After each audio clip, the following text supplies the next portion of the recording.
March 6, 2017, and we hope that you have a great morning. We have stories and conversation for you for the next 30 minutes. Let's keep your company until 9 a.m. We get started with this morning headline. And this is the protection of the nation from foreign terrorist entry. President Trump executive order effectively bans 7 Muslim countries. Government's war on drugs operation temporarily put on hold. Typhoon Nina devastates properties from OMNHS. Changes in OMNHS brings conflict to students and teachers. Tax reform needed for massive infrastructure program according to DOF. Public schools told to cancel filter plants until June. San Miguel crashes in Abra to draw first blood in PBA finals. Mindoro celebrates the cancellation of ACC Mindoro Mining. Lovebirds Casey Tandingan and TJ Montero Stewart goes viral. For our international news, President Trump executive order effectively bans 7 Muslim countries, including Iran, Iraq, Sudan, Somalia, Libya, and Yemen. Here is Daniella for the report. And this is the protection of the nation from foreign terrorist entry. President Trump's most recent executive order effectively bans citizens of 7 Muslim countries from entering the U.S. But some Muslim countries were spared from the order's blacklist, even though they have deep-seated ties to terrorism. Final executive order said that the Pentagon suspends the issue in the U.S. visas or trapped to the people from Iran, Iraq, Libya, Somalia, Sudan, Syria, and Yemen. However, the same set of statistics showed that 3,000 Americans were killed by citizens from Saudi Arabia, United Arab Emirates, Egypt, and Turkey. In this entire period, with the bulk of those killed being victims of the 9/11 attacks, the people from those 4 countries are still welcome for U.S. visa and travel permits. Trump's business empire, which he has refused to rescind ownership of its multi-million-dollar license, the development deals, and all of those countries raising potential, conflict, interest, concerns, and allowing questions for what actually went to the decision process behind President Trump's executive order. During a campaign in Alabama last year, Trump expressed his advocacy for the Saudis. And this has been Daniella for Telecast News. Meanwhile, government's war on drugs operation was put on hold due to the killing of a Korean businessman. Here's Jezymiel Layante live at the Philippine National Police Office. Jezymiel. Yes, you're right, Delzenth. I'm here at Philippine National Police Office where PNP Chief Ronald De La Rosa is his press briefing. Following the killing of Korean businessman inside Camp Crame, Philippine National Police Chief Director General Ronald De La Rosa said that the government's war on drugs will be temporarily put on hold while they prioritize going after rag policemen. In the press briefing, De La Rosa said that the PNP will suspend its anti-drug operations for an indefinite time to focus on cleaning its own ranks. De La Rosa also said that the PNP will form a counterintelligence task force against drug cops, adding that they instructed various units to consolidate efforts and come up with a list of police scalawags. It was revealed that this happened after the Korean businessman was killed inside the police headquarters in Crame the same day he was abducted. And that is all for the latest. Back to you. Typhoon Nina devastates properties from Mindoro National High School. Here is Delzenth Cantos for the issue. Typhoon Nina Signal Number 4 struck the Oriental Mindoro that brought destruction in Calapan City. Business properties and other schools were most affected during the calamity that needs the attention of the authority. Schools such as Oriental Mindoro National High School had witnessed the strength of Typhoon Nina. According to the maintenance of the school, they had a hard time cleaning all the trees that fell down during the typhoon. They also added that it took a week to make the school presentable again. The facilities that were damaged in OMNHS were the swimming pool area, the bleachers, the grandstand, and the covered walk. Delzenth Cantos for Telecast News. Changes in Oriental Mindoro National High School brings conflicts to students and teachers. Here's Jezymiel for the issue. It brought changes to the schedule of the teachers and the students. The most affected apprentices are the regular grade 10 students. They are only given 6 hours and 30 minutes to stay in the school proper instead of having a regular class from 7 in the morning until 4 in the afternoon. According to some students, their class starts at exactly 6 in the morning and they are having hard time attending classes. Para sa akin, nahihirapan ako bilang estudyante ng grade 10 regular. Una, pagpasok mo lang sa umaga, kailangan mong gumising na alas 3 kasi hindi pare-pares ang layo ng ating mga bahay. Kasi malayo pa ang aking bahay kung saan tutungo pa ako papuntang bahay na kung saan mahigit 30 minutes ang aking kailangan ilaan upang sa aking paglalakbay patungo sa school. Pangalawa, sa reset. Dahil ang reset namin ay 3 subject, ibig sabihin 3 oras bago ko mag-reset. Ibig sabihin, ito ay para sa amin ay isang malaking hadlang ito kung saan yung gutom na nararanas namin bilang isang estudyante ay hindi nakapagbigay ng tapat na talino upang pangsagot sa aming klase. At ang pangatlo naman at ang huli ay ang pagiging late sa klase. Bakit nalilate ang iba? Kasi nga, sobrang aga ng pasok, alas 6 ang kailangan, ang lahat ay hindi nakakatugon sa alas 6 sa pasok. Na kung saan, nagkakaroon ng late at pag nagkaroon ng 3 late ay pinapatawag ang mga. So, kung ako ang tatanungin tungkol sa pag-adjust ko dun sa new schedule namin as grade 10 student, I would say na nahirapan ako ng bakit? Una-una kasi, ever since when I was in elementary hanggang grade 7, 8, 9, nasanay ako na pumapasok ng alas 7 or 7:30. Yung mga alas 6, yung ganong oras, tulog pa ako noon or nagpe-prepare pa lang ako, which is now, compulsory ngayong grade 10 na kailangan nasa school na ako ng alas 6. Napakahirap in the sense na kasi, dati nakakapagpuyat ako, ngayon, pag magpupuyat ako, may consequence yung pagdating na.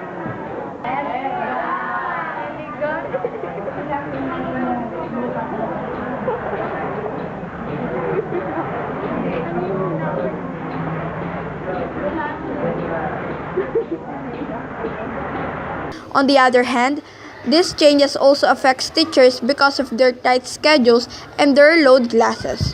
Jezymiel Layante for Telecast News. Up next, tax reform needed for massive infrastructure program according to the U.S. Public schools told to cancel filter plans until June. All of that when we return.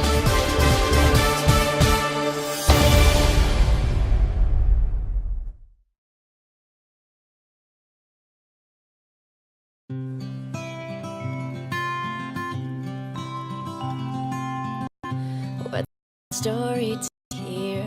What's another lap or two?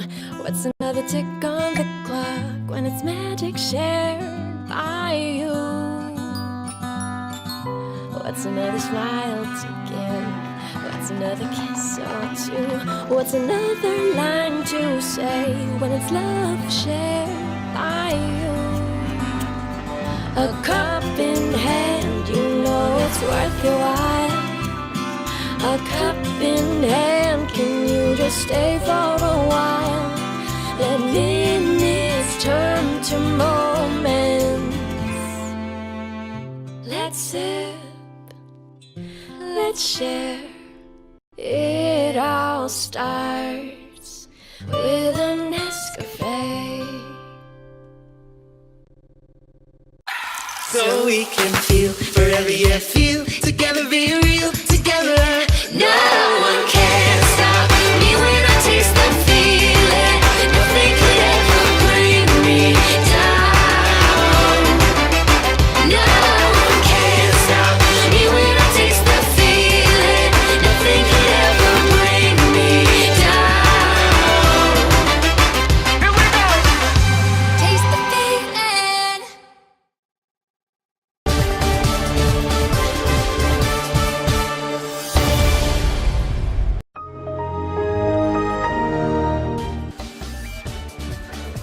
Sure the concerns of parents and teachers, CPPA steered off the one classroom, one sphere policy for the students of OMHS by supporting it with a specific amount of money to make it possible. Here is our report. General Parents and Teachers Association conducted their first project for students recognized as the One Classroom, One Sphere policy, where GPPA will provide 2,000 pesos for every classroom that will avail this offer. Mahirap kasi Yun nga, wala kami CR, lalo na kapag maraming may tao dito may UTI, gano'n, mahirapan sila. So, kailangan pa nilang magpaalam sa teacher at pumunta pa sa public comfort room. Kaso nga lang, may problema din tayo doon sa mga public comfort room, kaya mahirap talagang walang comfort room. Constructing comfort rooms isn't the only priority, but also the rehabilitation of all the comfort rooms inside a school. The money that will be used for the project are from the students' school fees. In constructing comfort rooms, the permission of the students' parents and teachers is required. The Finance Department warns the government who won't be able to deliver on its promise of massive infrastructure program without tax reforms. Valeria and Clemente for the report. No tax reforms, no infrastructures push. The Finance Department warns government won't be able to deliver on its promise of massive infrastructure program without tax reforms. If you want to have better roads, less traffic, better education, if you want development in the arm area, you need irrigation, right? So somebody has to pay for this. Finance Undersecretary Carl Kenrick Chua says official development association or others from China, Japan, and other countries aren't enough to fund these projects. Kung hindi po natin ipasa yung tax reform, mahirapan po tayong pondahan itong mga infrastructure. No tax reform, no infrastructure. So we will just muddle through. Some of the reforms that Duterte's administrations include increasing taxes on imported luxury vehicles and imposing excess taxes on petroleum product. For example, 6 peso excess tax for every liter of diesel. At least one economist agrees these measures are targeted against the rich. 10% vicious consume 50% of the oil. It's extremely. I drive I go in my car. I'm the only passenger, and I use so much oil. Whereas somebody who's using the public transport, 50 people in the transport, can you imagine how little that person is paying in terms of the oil taxes? There's immense pressure on the government to raise funds now to make up for the loss and collections brought about by the lowering of the income taxes for Bernardo. A reform program can only be as good as its enforcement if he supports the proposal to make fuel marking mandatory to help curb smuggling and make sure government earns the correct revenue. We lose anywhere from 20 to 30 billion pesos a year because of oil smuggling. Every oil that is legally imported into the country or locally extracted from our Malampaya gas fields should have a special patented chemical marking. And so anything that doesn't have that is assumed to be smuggled. The stakes are high for the Finance Department to generate enough revenues and the time when Asia's bright star need to catch up for infrastructure. Target po ng DBM is 7% of GDP. That's 1 trillion pesos in a few years' time. Kung tayo po ay hindi aakyat ng more than 5, yung GDP growth natin mas mabagal. Kasi kahit na gusto po natin na mag-grow yung business natin, kung wala naman yung infrastructure at 3 to 4 hours yung biyahe natin, siyempre yung productivity mo natin mababa. Quality infrastructure and competitive tax rate, these are just some of the things that can draw more investors to set shop for the country and generate jobs for more Filipinos. House Bill 4774 or the tax reform bill is now pending in Congress. And here is Valeria and Clemente for the report.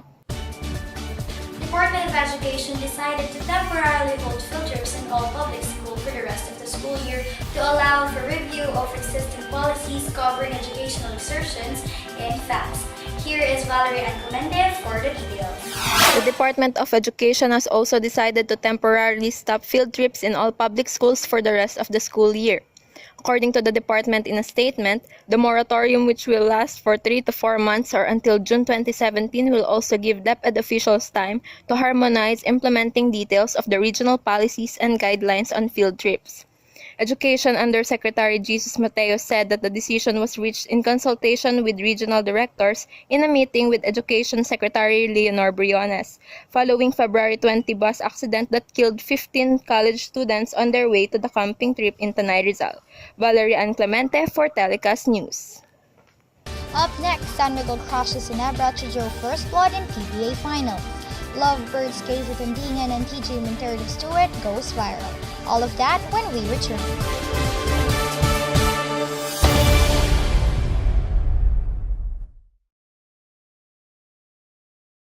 Are you ready for senior high school? Enroll now! Senior high school aims to develop young students like you into lifelong learners ready to face a brighter future. Are you thinking of preparing for college, starting a business, or employment? Senior high school can help achieve your goal. You can choose from these 4 tracks: academic, technical, vocational, livelihood, sports, and arts and design. Academic track has 4 strands: accountancy and business management, humanities and social sciences, technology, engineering and mathematics, and general academic strand. For TVL, we have agricultural arts, home economics, information and communication technology, and industrial arts. Enroll now! For more details, please visit www.deped.gov.ph. Enroll now! In K-12, you can do it!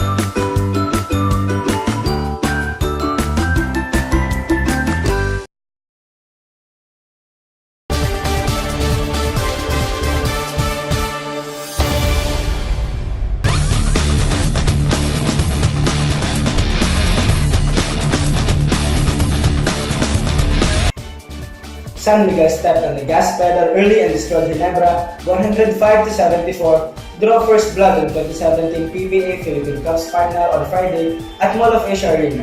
Here's Humphrey Aspecto for the sports news. Chris Ross orchestrated the early attack for Beerman and finished the game with 17 points, 8 assists, and 5 rebounds, while Junmar Fajardo was just a rack down low, totaling with 17 markers, 8 boards, 3 blocks, and 2 assists. Kabagmot releases, three-pointer is good para dito. Back over to Marshall, three-pointer on the way, that's good! Ross on the attack. Chris Ellis faced Ginebra with 13 points and 3 rebounds off the bench, while Jerby Cruz and Mark Kagiwa both had 12 into the field.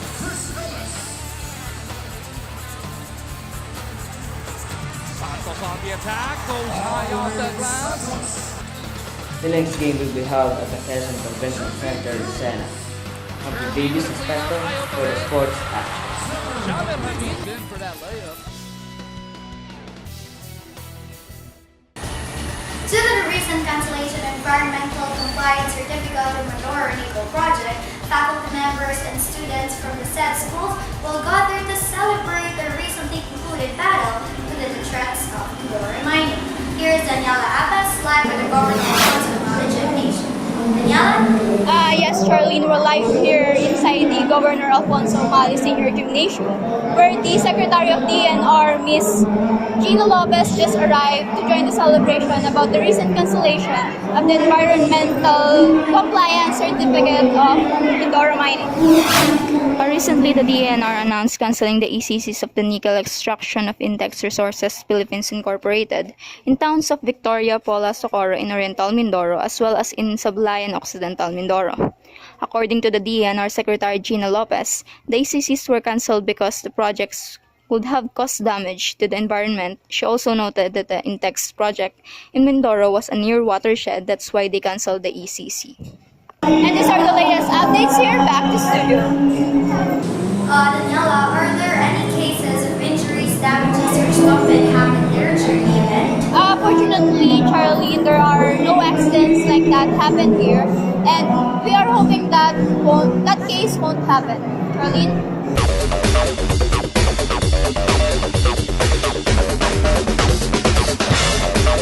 Approaches Tino Lovebirds, Casey Tandingan, and DJ Montero cheered up their fans using a musical piece about long-distance relationships.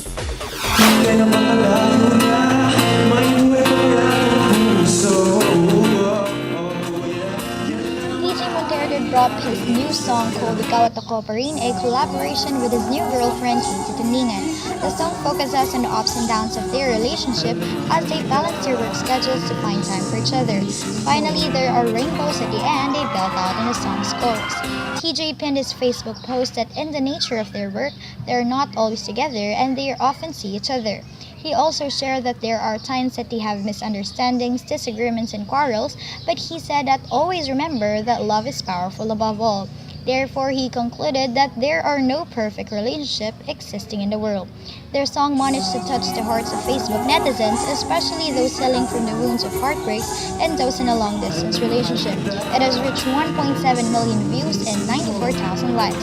Casey, who rose in the fame of X Factor Philippines' victory, TJ celebrated their second anniversary.